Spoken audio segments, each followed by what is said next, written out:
একটি সূরা আছে, সূরাটার নাম হচ্ছে সূরাতুত তাওবা। বলেন সবাই, সূরাটার নাম কি? একটা সূরা যে সূরার শুরুতে বিসমিল্লাহ নাই, এই সূরাটার নাম কি বলেন তো সবাই? এই আওয়াজ কমে যায় কেন? চাপায়ের ভাড়া, আমার মান সম্মান নষ্ট করবেন না, এটা চাপায়ের মাটি। সূরাটার নাম কি? তাওবা।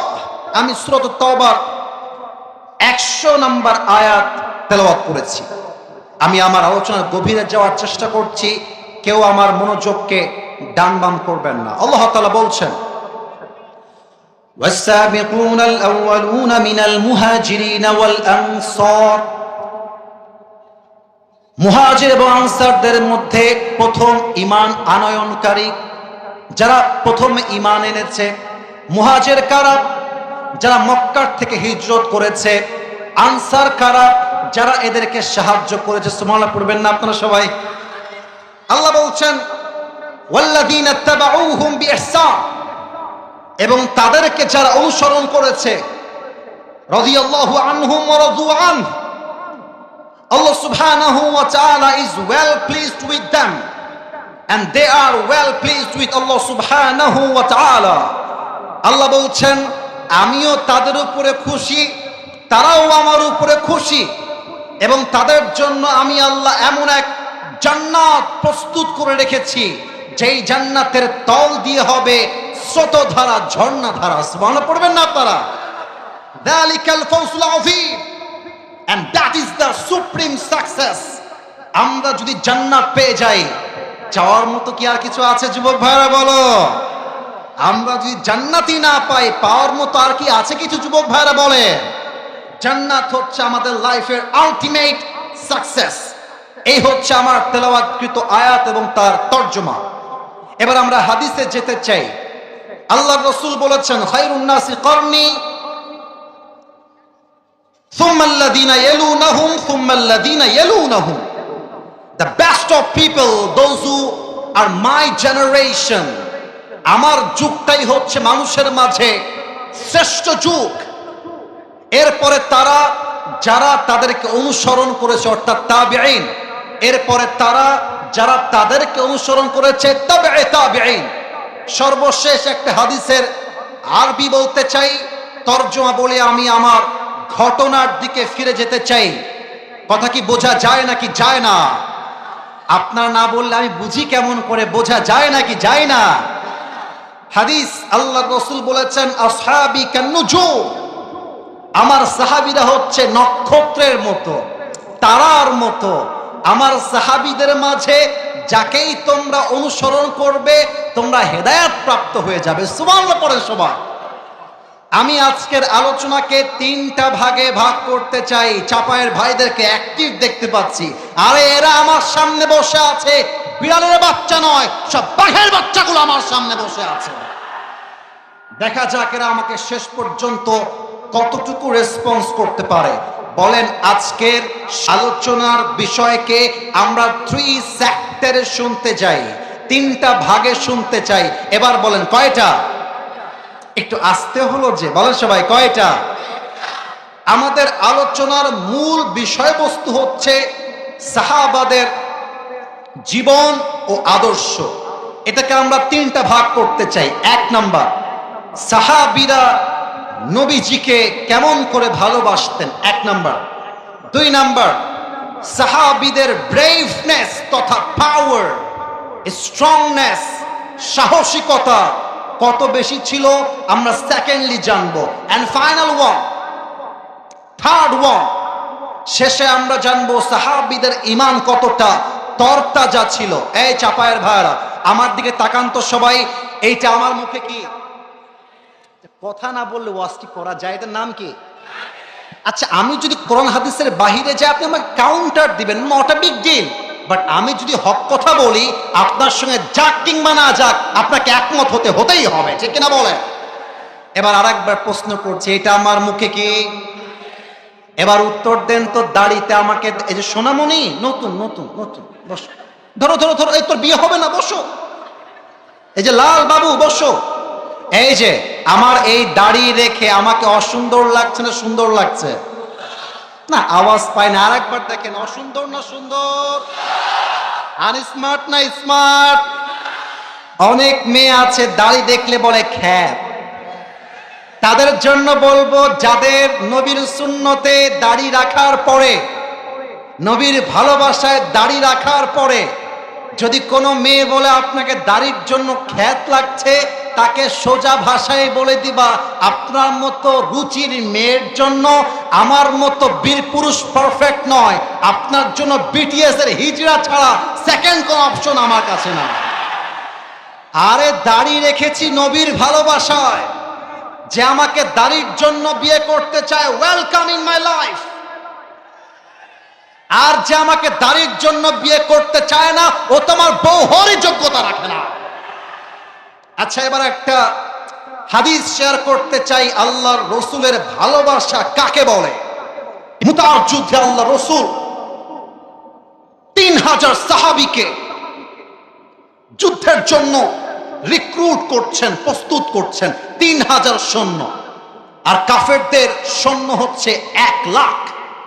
কোথায় 3000 আর কোথায় 1 লাখ? আল্লাহ রসুল বলছেন, সাহাবীরা শোনো, আনা সাকুমু বিহাম বিল কিয়াদাতি আইনা আনতা ইয়া যায়েদ। আমি এই যুদ্ধের জন্য যেতে পারছি না। এই যুদ্ধের প্রথম সেনাপতি হবে আমার পালক পুত্র যায়েদ। আইনা যায়েদ? যায়েদ তুমি কোথায়? দাঁড়িয়ে যাও। যায়েদ দাঁড়িয়ে গিয়েছে। আনা মুস্তাইদুন, হে রাসূল আমি প্রস্তুত আছি। সেকেন্ডলি আল্লাহর রাসূল বললেন, এই যুদ্ধের সেকেন্ড সেনাপতি হবে, সেকেন্ড কমান্ড হবে আমার চাচাতো ভাই জাফর বিন আবি তালেব। কোথায়? তুমি দাঁড়িয়ে যাও। দাঁড়িয়ে গিয়েছে। 3 নাম্বার, এই যুদ্ধের সেনাপতি হবে আব্দুল্লাহ বিন রাওয়াহা। কোথায়? তুমি দাঁড়িয়ে যাও। 3 জন দাঁড়িয়ে গিয়েছে। এবার রাসূল ডাক দিয়ে বলছে, তোমরা বাসায় ফিরে যাও। ইযহাবু ওয়া সাল্লিমু আলা আহলিকুম। বাসায় গিয়ে বিদায় নিয়ে আসবা, আর বলবা, আম্মা জান, এটাই তোমার সঙ্গে আমার জীবনের শেষ দেখা হতে পারে, আমাকে তুমি ক্ষমা করে দিও, তোমাকে আলবিদা, তোমাকে সালাম। এবার যায়েদ রাদিয়াল্লাহু তাআলা আনহু দাঁড়িয়ে গিয়েছেন। হায় আল্লাহ, রাসূলের ভালোবাসা কাকে বলে আমি কেমন করে বোঝাই? ডাক দিয়ে বলছে, ইয়া রাসূলুল্লাহ, আমার তো যাওয়ার মতো কোনো জায়গা নেই। আপনি আমার বাবা, আর আমার আম্মা জান আয়েশা ঘর থেকে শুনেছেন আমাকে যুদ্ধের জন্য কমান্ডো হিসেবে চুজ করা হয়েছে। আমার যাওয়ার কোনো জায়গা নাই। আপনি এখনই বললে আমি এখনই শহীদ হওয়ার জন্য প্রস্তুত আছি। আল্লাহু আকবার। এবার জাফর বিন আবি তালেব বাসায় এসেছে। ডাক দিয়ে বলছে, বিবি আমার, আল্লাহর রাসূল আমাকে যুদ্ধের জন্য সেনাপতি নিযুক্ত করেছেন, আমাকে যাওয়া লাগবে যুদ্ধের জন্য, তোমাকে সালাম করবার জন্য এসেছি। আচ্ছা, আপনি আপনার বউয়ের কথা ভাবেন তো। যদি বউ থাকে, আপনি যদি আপনার বউকে বলেন যে আমি একদিন বাসার বাইরে থাকবো, যাদের বউ আছে তারাই বুঝবে। কিছু বউ আছে দেখবেন স্বামীর সব সহ্য করবে, বাট স্বামী বাড়ির বাহিরে গিয়ে থাকবে, এটা সহ্য করতে পারে না। ঠিক কিনা বলে?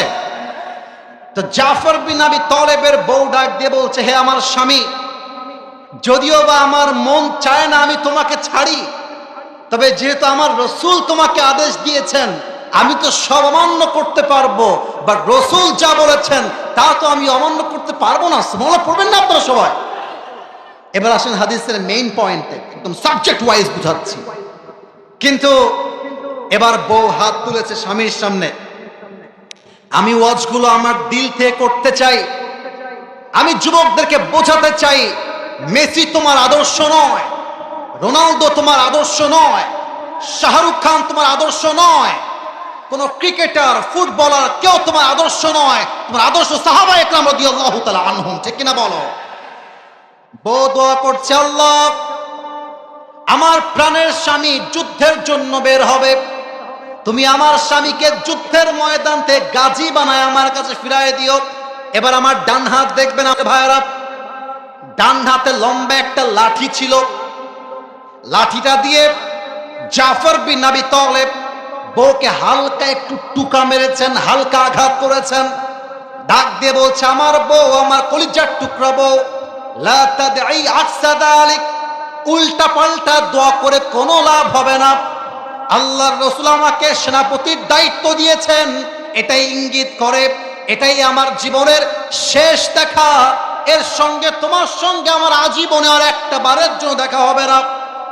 এই কথা শুনেই স্ত্রীর দুই চোখ দিয়ে টলটল করে পানি বের হতে শুরু করেছে, সন্তানরা কান্না করতে শুরু করে দিয়েছে। জাফর বিন আবি তালেব ডাক দিয়ে বলছে, বউ আমার, কেঁদে কাঁদলে হবে না, মুসলমানদের হৃদয়টা পাথরের মতো শক্ত হতে হবে। আল্লাহর জমিনে আল্লাহর দ্বীনকে কায়েম করবার জন্য নিজের জীবনকে স্যাক্রিফাইস করবার জন্য প্রস্তুত থাকতে হবে। বউ আমার, কান্না করো না, তোমাকে আমি ওসিয়ত করে যাই।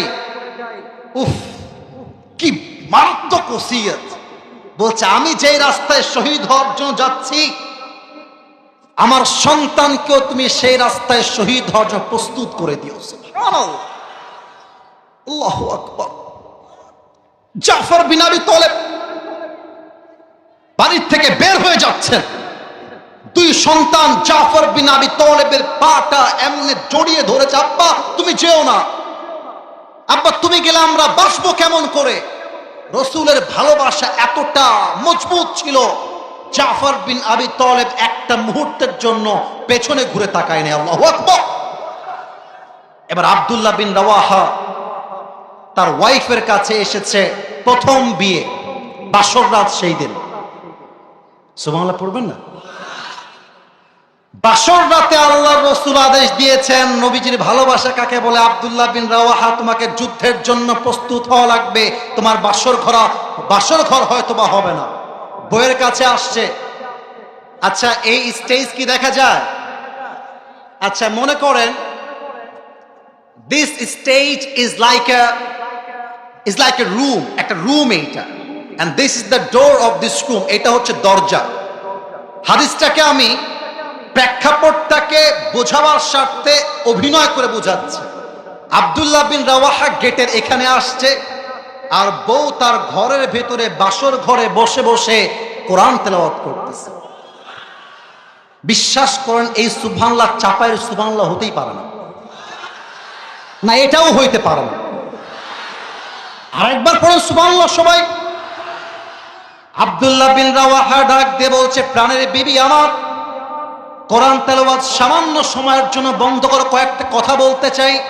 কোরআনটা বন্ধ করে দিয়েছে। বলছে, কি বলবেন প্রাণের স্বামী, বলেন। আব্দুল্লাহ বিন রাওয়াহা বলছে, বউ তোমার সঙ্গে আমার বিয়ে হয়েছে ঠিক আছে, কিন্তু একটা পলকের জন্য তোমার চেহারাটা আমি দেখতে পারি নাই। আল্লাহর রাসূল আমাকে যুদ্ধের জন্য সেনাপতি হিসেবে নিযুক্ত করেছেন, আমাকে যুদ্ধের জন্য প্রস্তুত হতে হবে, হয়তোবা তোমার সঙ্গে আমার আজীবনেও আর দেখা হবে না, তুমি আমাকে মাফ করে দিও। কিয়ামতের কঠিন দিনে আমি স্বামী হিসেবে কোন হক তুমি আমার কাছে চেয়ে বসো না। সুবহানাল্লাহ পড়বেন না আপনারা? এবার বউ ডাক দিয়ে বলছে, স্বামী আমার, আমি সব অমান্য করতে প্রস্তুত ছিলাম, বাট যেহেতু আমার রাসূল তোমাকে আদেশ দিয়েছে, রাসূলের ভালোবাসা আমার মধ্যে এতটা প্রবল আছে, আমি সব মান্য করতে পারবো, রাসূলের আদেশকে আমি অমান্য করতে পারবো না। তবে একটা কথা বলতে চাই স্বামী আমার, আমি মদিনার একজন সুন্দরী যুবতী নারী, আমি আপনার বউ হয়ে ঘরে এসেছি, আমি তো আমার স্বামীকে একটা পলকের জন্য দেখতে পারি নাই। ও আমার প্রাণের স্বামী, আপনি জাস্ট একটা বারের জন্য ঘরে আসেন, আমি আপনাকে একটা পলক দেখতে চাই। এবার স্বামী বলছে, তুমি একটা পলক দেখে কি করবে আমাকে বলো। এবার বউ ডাক দিয়ে বলছে, স্বামী আমার, আমি যদি আপনাকে একটা পলক দেখতে পারি, কিয়ামতের কঠিন দিন আল্লাহকে বলবো, আল্লাহ এটাই তো আমার স্বামী, তাকে তুমি আমার জান্নাতের সাথী বানায় দাও। সুবহানাল্লাহ বলে। আব্দুল্লাহ বিন রাওয়াহা ডাক দিয়ে বলছে, ও আচ্ছা এই কথা, তুমি কিয়ামতের দিন আমাকে খুঁজে বের করতে চাও? ও আমার বউ, শুনে রাখো, আমি যে আল্লাহর জন্য, যেই দ্বীনের জন্য আমার বুকের তাজা রক্ত দিয়ে শহীদ হওয়ার জন্য যাচ্ছি, সেই আল্লাহ তাআলা কিয়ামতের দিনে তোমাকে আমাকে স্বামী হিসেবে পরিচয় করে দিবে। সুবহানাল্লাহ বলেন।